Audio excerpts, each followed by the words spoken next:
Hi, need a ride? Hop on in. I'm headed to Julia's Trucking Cafe. Come on, let's go. Hey everybody. In this video, I'm going to be trying my hand at making beef stew in my new Instapot. But before I show you my new Instapot, these are the ingredients I'm going to be using. These are real bite-sized baby potatoes that I found at Walmart. There's going to be a picture of the package on the website, along with sliced mushrooms. Because we drive a truck and we are small in spaces, we have to keep our items small. So I got these small packages of baby carrots that I'm going to probably cut into thirds. And then I'm going to be using stew meat. I went ahead and got minced onion, dehydrated minced onion, because of the fact that you just want it for flavor. But if you want to use fresh onion, that's completely fine. And I'm going to go ahead and try tomato sauce instead of beef broth. Now I want to give a shout out to my girlfriend Charmaine and her husband Tony, who also made this recipe, but she suggested using beef broth, and she added a few more vegetables, and I'll tell you more about those as I go on with this video. These are the items that you're going to need in order to make your beef stew in your Instapot. A mixing spoon, can opener for the tomato sauce, a knife to cut up your vegetables, and a cutting board. This is just a small cutting board that I found. And a cool little measuring cup that I found that goes all the way up to 2 cups. Found this at Walmart in Mainstays. It also has a lid that you can even use it with a pour spout, that you can even put the lid on and pour it so you're not splashing everything anywhere. So as you see here, I'm taking the small potatoes and I'm cutting them up. I cut them in half first, and then I take the half and I cut it again, and then I spin it around, and then it's hard to do with only a couple fingers without cutting my fingers, and then I cut it in thirds. Now as you see here, I take them and I put them in a bowl. Now you see that the bowl may have some water in it. I'm not going to get to these potatoes right away. So you put water in the bowl and you submerge them in water, and it keeps them from turning brown. So here's the other half. Cut it long ways. Then I'm just going to cut it in thirds. I'll push those off to the side. In half. And I like this size. I mean, you can have bigger chunks if you would like, because I still have to get my Instapot down. I still have to brown the meat, and I will show you all those steps. But right now, I'm getting the vegetables all cut up and ready to go for when I have my Instapot ready, and this is the last potato.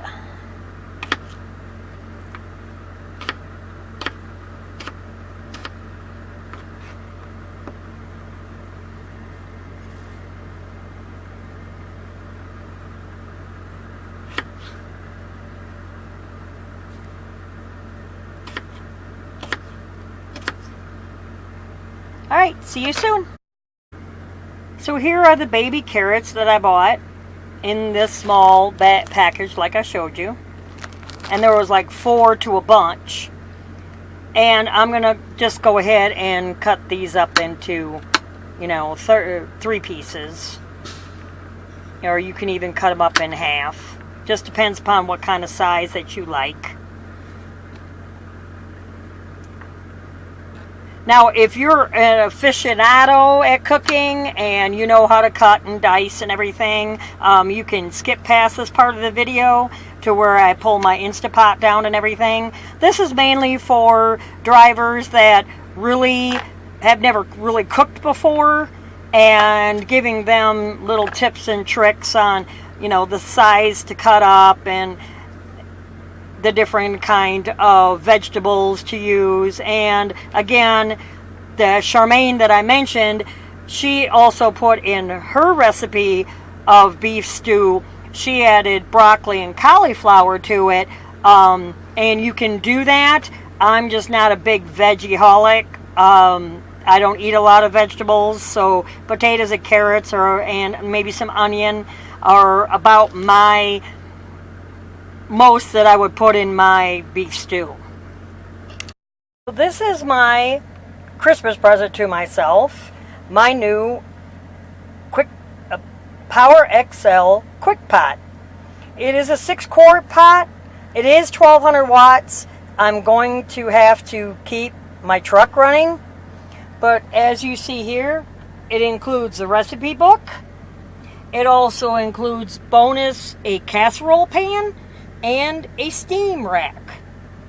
And it has 37 preset smart programs. It's an 8-in-1, one-touch multi-cooker.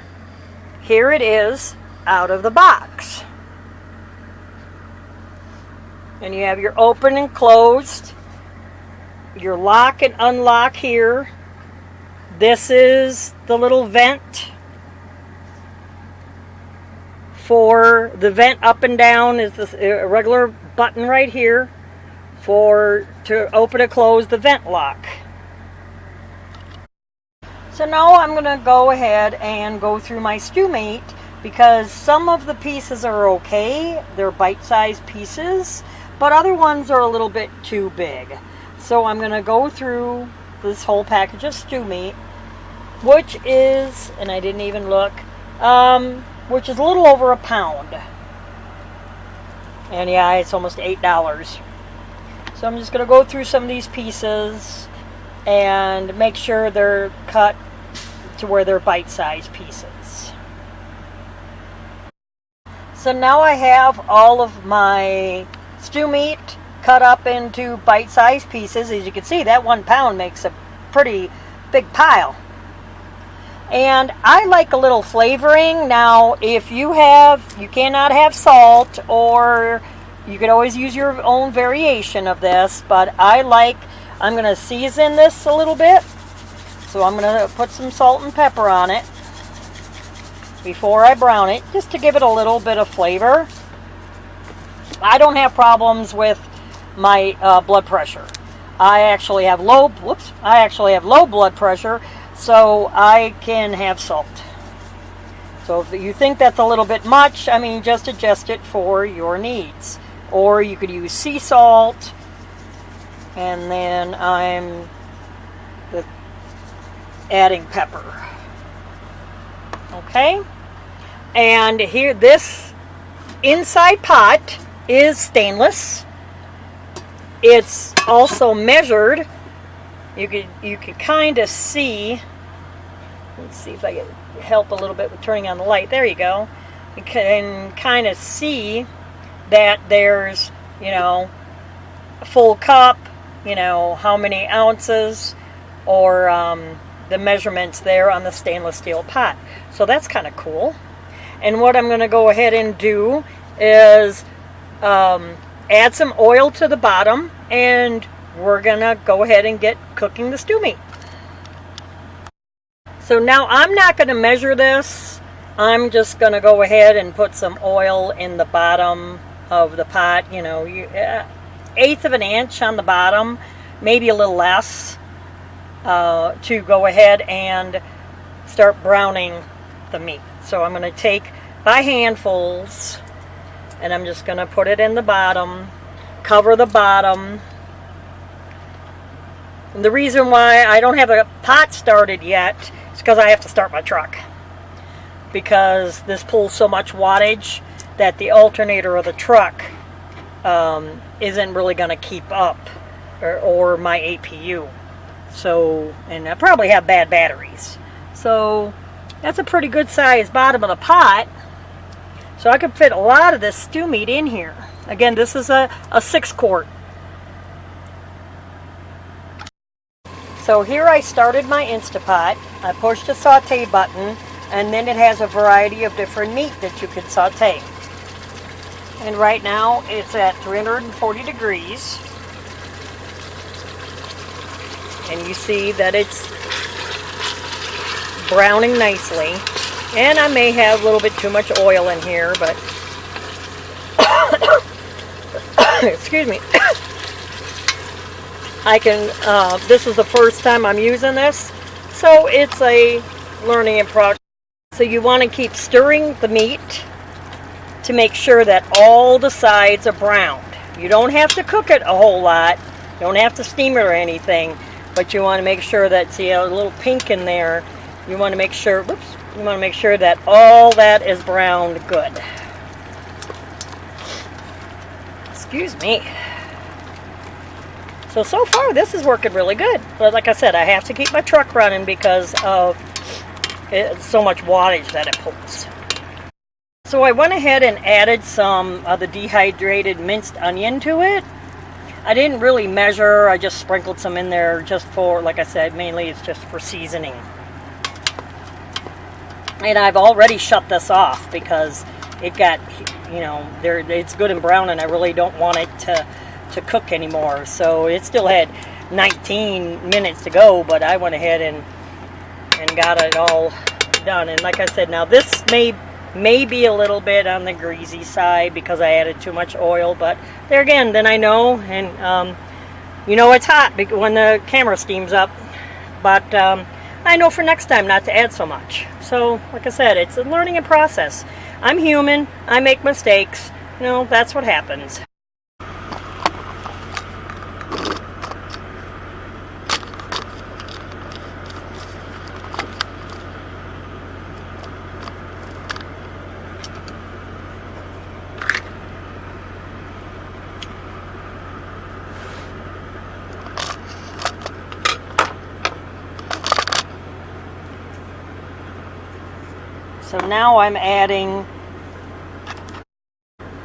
So now I'm adding Worcestershire sauce to it. Sorry, it's a black spoon. That's all I had.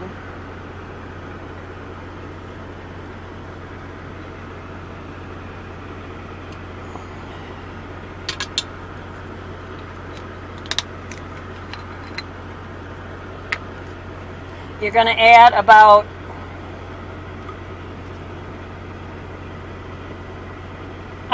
that's a regular teaspoon. I added about 2 teaspoons to it. If you want it, I don't like my food, I don't like my food really spicy. So I just added a couple to it. You can always add it to taste. And then go ahead and mix all that up.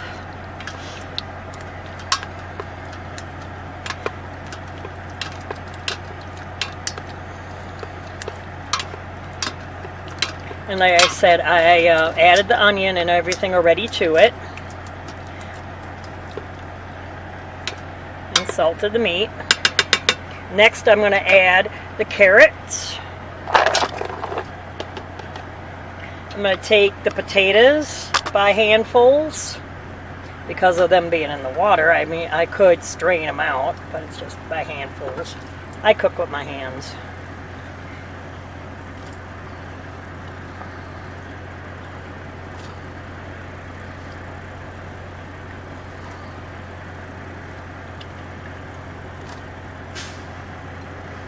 And I'm doing it like a layer. So that's all mixed up all over.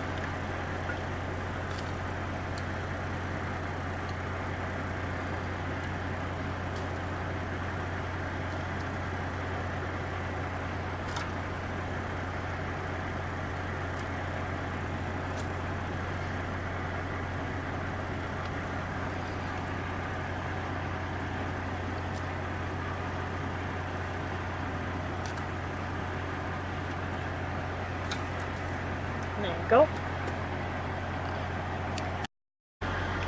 Now I'm going to go ahead and add my tomato sauce.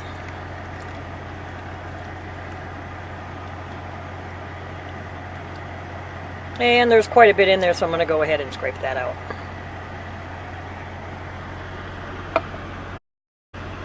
Now here's my mushrooms. So they're a little bit big, so I'm going to just go ahead and cut these in half.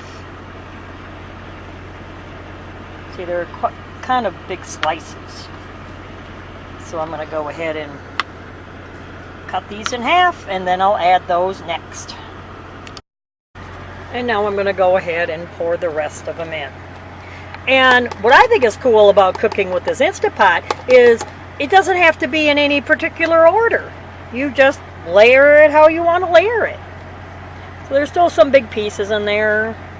This one is a monster. Look at that. Holy cow. I'll have to cut that one down. So here I filled up my measuring cup with 2 cups of water. I'm going to go ahead and pour all that in there. And that should almost be good because I had about almost a half a cup of the juice on the bottom. So that should be good. Now we're going to go ahead and set it. After I put the lid on, I'm going to go ahead and set it. And then it should only be about 30-45 minutes. Here's the lid on, and you see it's open. That's what I like about this. You can't mess it up. And then you just go ahead, and it's hard to do it with one hand, but you slide it all the way to the closed. And there, now it's closed. Also, with the vent up here, you want to make sure that that's closed as well. This was kind of tricky to set. You have got to hit pressure, and then you hit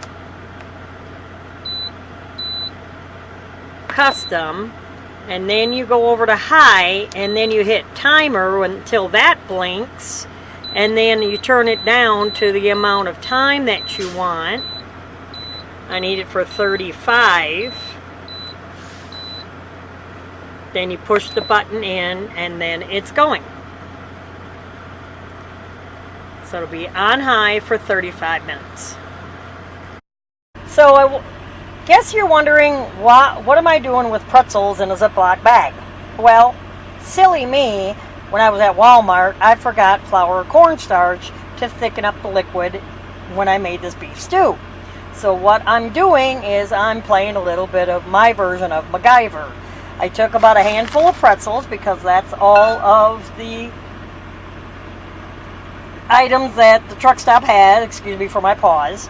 And I have my Yeti 30-ounce teacup, and since I don't have a rolling pin, and I'm using it to roll the pretzels in the Ziploc bag, and I put them in a Ziploc bag so it doesn't have crumbs everywhere, because I tried it without it, and that really didn't work. I do the same thing with saltines crackers, and I make a powder out of them, crush it up to a powder, make a powder out of them, and I use it when I make meatloaf instead of breadcrumbs or anything. Works the same, and it gives it a little bit of flavor. This will have a little bit extra salt in it, but there again, I'm making MacGyver, and then you can see in the bowl that I've ground it up really fine. So I'll add it to the stew when it gets done. It only has 6 more minutes to go, and we'll see how it turns out. My Instant Pot is finished, and I have let the pressure go down naturally, but I'm going to go ahead and I'll still do a quick release, which is that switch right there. You push it to open, and you have to watch out so you don't get a steam burn because the pot is real hot. And you do not open the lid until all of the steam is completely released from the pot, because remember, it is a pressure cooker. Even though it's not on the stove, it's electric, it is still under pressure. So you make sure that all of the steam is released before you open the lid. See? See, it's releasing a lot of steam.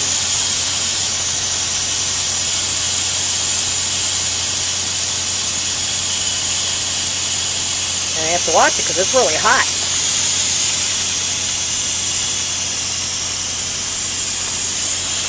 to get it out from under that cabinet.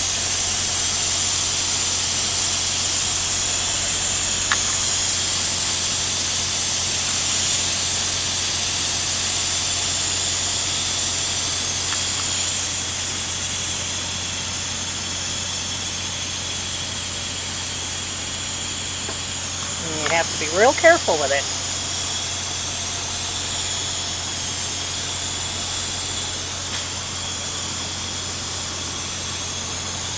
And that's after I let it sit for 10 minutes.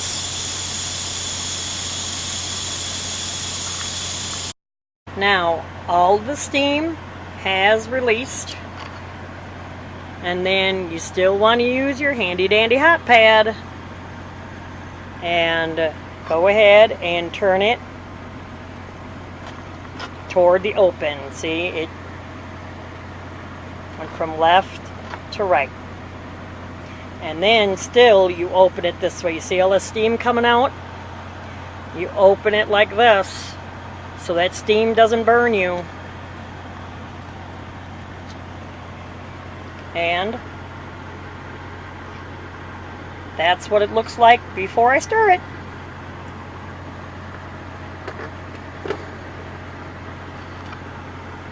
Let's see.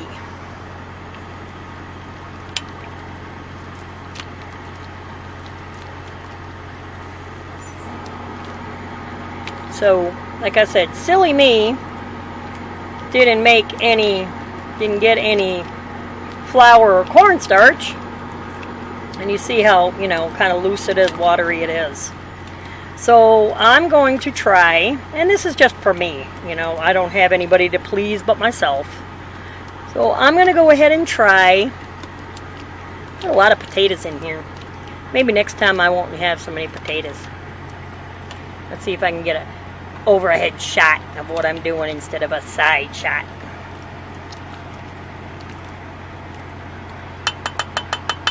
Okay, so I have my crushed up pretzels. I'm going to go ahead and sprinkle them in.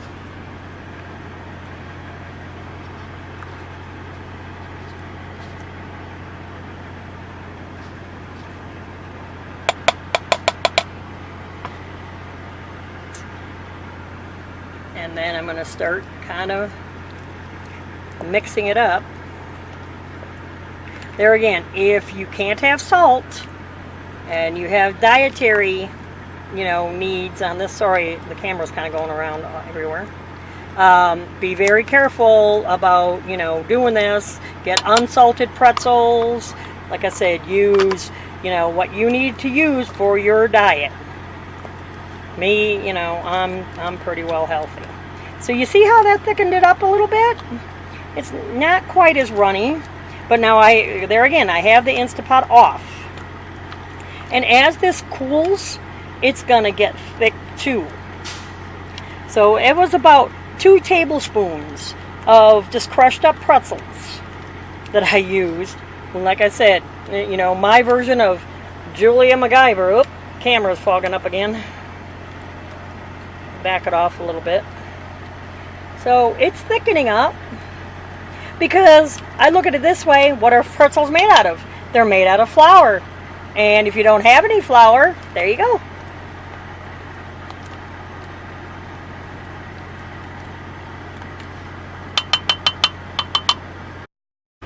See, now this thickened it up quite nicely.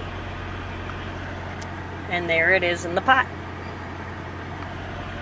Well, thank you for watching this video. I greatly appreciate all of you listeners and all of the people who enjoy my videos.